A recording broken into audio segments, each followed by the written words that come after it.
Iran's nuclear program. So should the United States give diplomacy a shot, or is it time for a really strong stance?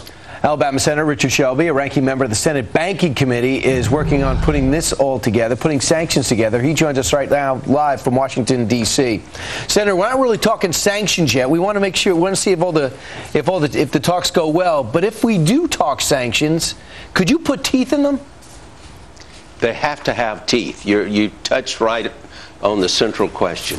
Sanctions without enforcement, sanctions without help from Russia, from China, from Germany, and everybody else in the world. If we're not going to have teeth in them, if we're not going to enforce them, we'll know it's just a resolution that's passed like a debating society. We can't let that happen. If we do go to the sanctions route, and I think we have to, it looks like, we've got to bring everybody in, and we've got to have teeth. Senator Shelby, though, there appears to be a huge shift from the Bush policies, obviously, with the Obama administration. For starters, they say that the U.S. will not push for sanctions in this meeting. In fact, they now call sanctions pressure track. And they also say that if Iran does not allow them to inspect this second secret nuclear facility, that that's not a deal breaker, that they will still stay in the talks. Your thoughts?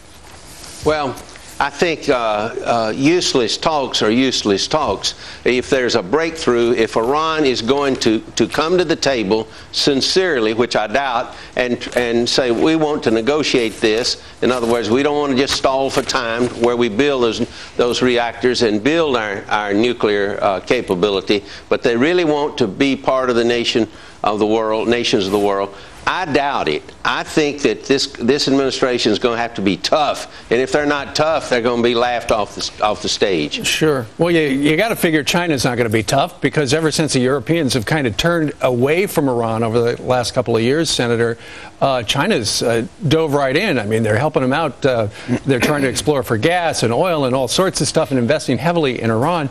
And the investment part is something that you're interested in, because as a Senate Banking Committee member, there are some sanctions that would go through your committee, and they could potentially have some teeth in them. For instance, tell us how, if you cut off all export credit, that's a big one, how would that impact Iran?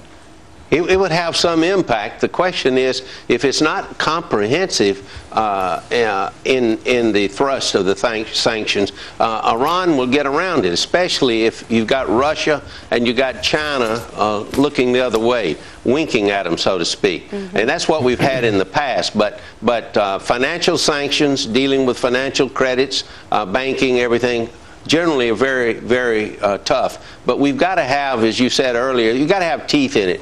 Sanctions without teeth is nothing. You know, does it concern you at all, Senator Shelby, that the opposition groups that are upset with the fraudulent election that took place a couple of months ago say sanctions, they're not really for them because it'll hurt the people of Iran, and maybe you're bringing the Iranian government together when you want to really keep them apart? Well, I understand the argument, but at the same time, the big argument and the big threat here is Iran with nuclear capability will destabilize the whole area. I've never understood why Russia and China pushed that or looked the other way, aided and abetted it, except anything that maybe would weaken us in the eyes of the world. That's what bothers me. All right, Senator Shelby, well, you'll be busy on Capitol Hill today. Thank you for sharing a part of your morning with us today. And now we have your headlines, and we start with a Fox News alert, because Indonesia gets hit with 2 earthquakes in 2 days, the second one striking